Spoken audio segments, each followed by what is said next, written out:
জামাতের কর্মীরা সারা পৃথিবীতে কালেমার দাওয়াত দিয়ে যাবে।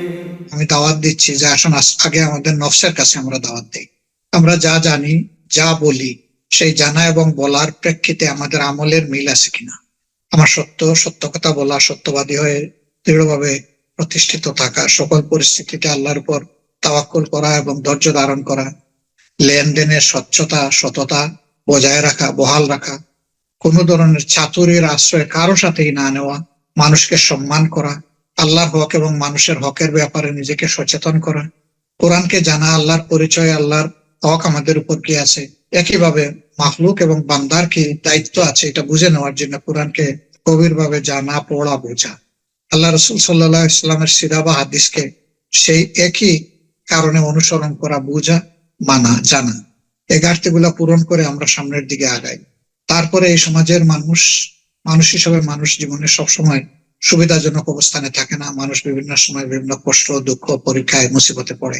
সেই কষ্ট, দুঃখ, মুসিবতের সময় সবার আগে আমরাই সাড়া দিতে পারি কিনা, যেহেতু আমরাই একটা প্রত্যাশিত বিপ্লব চাচ্ছি আল্লাহর দ্বীনের ভিত্তিতে, ইসলামের ভিত্তিতে।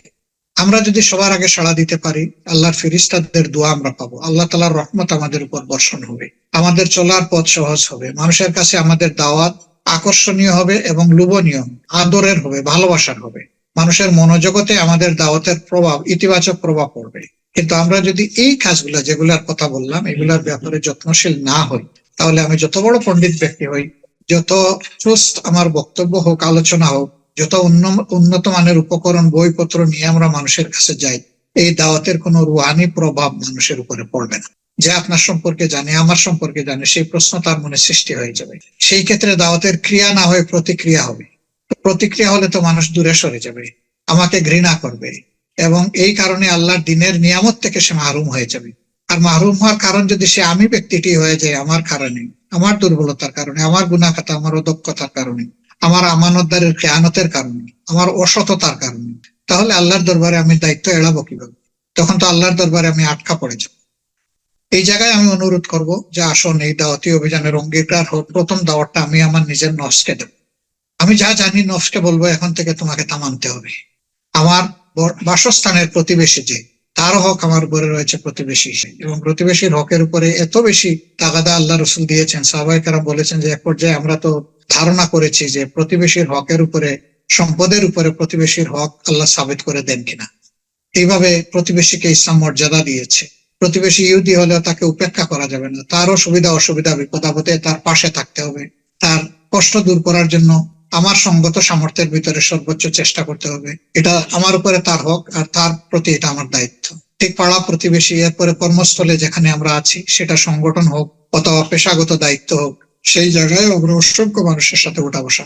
কোনো জায়গায় মানুষের সাথে বৎসুলভ আচরণ করা যাবে। আমি সামথিং হয়ে গেছি আর সবাই আমাকে খেদমত করবে, সবাই আমাকে উপহার দিবে, সবাই আমাকে সালাম করবে, সবাই আমাকে তমিজ করবে, আর আমি সবাইকে সাবঅর্ডিনেট মনে করব, এই মানসিকতা দুঃখজনক, এই মানসিকতা খুবই অনাকাঙ্ক্ষিত।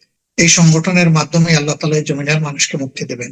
আমি আর কোনো মুক্তির আপাতত বিকল্প কিছু দেখছি না, একটাই আলো দেখছি। এবং আল্লাহ যদি কবুল করেন, তাহলে আল্লাহ যেন আমাদের পায়ের নলাও মজবুত করে দেন, আমাদের দিলও যেন প্রশস্ত করে দেন, আমাদের চোখে যেন আল্লাহ দূরদর্শিতা দান, দূরে দেখতে পারি আমরা, সেই দর্শন শক্তি যেন আল্লাহ আমাদেরকে দান করে।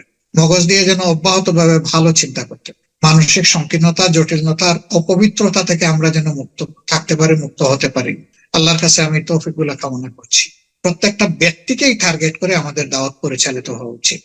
ঘর বাসা তো অবশ্যই, কর্মস্থল তো অবশ্যই, কোনো ব্যক্তি যাতে আমাদের দাওয়াতের আওতার বাইরে না থাকেন, সে যেভাবেই হোক। এটা আমাদের আমলি দাওয়াত হোক, আমাদের সার্ভিসের মাধ্যমে হোক, অথবা আমাদের প্রাতিষ্ঠানিক দাওয়াত হোক, এই দাওয়াতের মাধ্যমে সকলের কাছে আমাদের পৌঁছে দিতে হবে। আল্লাহর দরবারে আমি দোয়া করছি সকলের জন্য, আমরা যেন হালাল রুজির উপরে সন্তুষ্ট থাকি এবং আল্লাহর কাছে অব্যাহত ভাবে চাইতে থাকি।